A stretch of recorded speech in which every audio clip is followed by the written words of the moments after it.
أعوذ بالله من الشيطان الرجيم.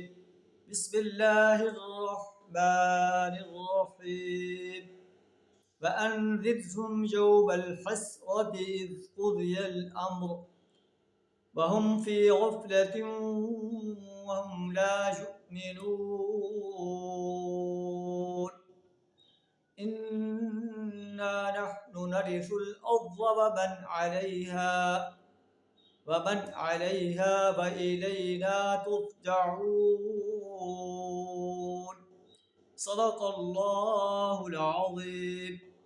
سورہ مریم آیت نمبر 39 اور 40 آپ کے سامنے تلاوت کی، جن کا ترجمہ کچھ اس طرح ہے: اے نبی صلی اللہ علیہ وسلم، اس حالت میں جب کہ جو لوگ غفلت میں پڑے ہوئے ہیں، انذرہم یوم الحسرہ، انہیں خبردار کر دیں اس دن سے جب یہ افسوس کریں گے.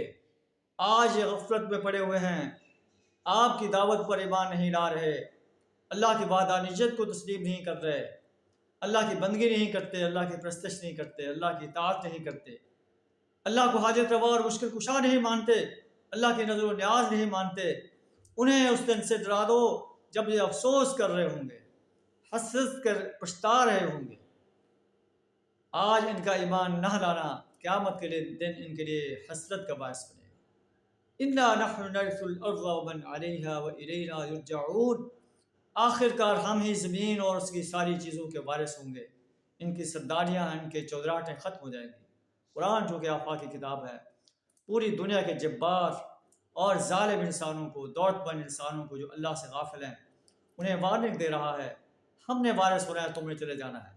وَإِلَيْنَا يُرْجَعُونَ، اور ہماری طرف ہی لوٹنا ہے، اور ہم تمہیں اپنی عدالت میں کھڑا کر کے تم سے پوچھیں گے کہ تم دنیا کے اندر کیا کرتے رہو، کیسے جبار اور باغی بن کر رہے، کیسے دوسروں کی پرستش کرتے رہے، دوسروں کی بندگی اور غلامی اختیار کرتے رہے، کیسے دوسروں کی حاکمیت کو تسلیم کرتے رہے، کیسے دوسروں کی حاکمیت کو قائم کرنے کے لیے دن رات ایک کرتے رہے. آج تمہیں اس کا حساب دینا پڑے گا. اللہ سے دعا ہمیں یوم حساب کے لیے تیاری کرنے کی توفیق عطا فرمائے، اپنی وحدانیت اور پیارے نبی صلی اللہ علیہ وسلم کی رسالت پر پختہ یقین رکھنے کی توفیق عطا فرمائے. وآخر دعوانا الحمد للہ رب العالمین.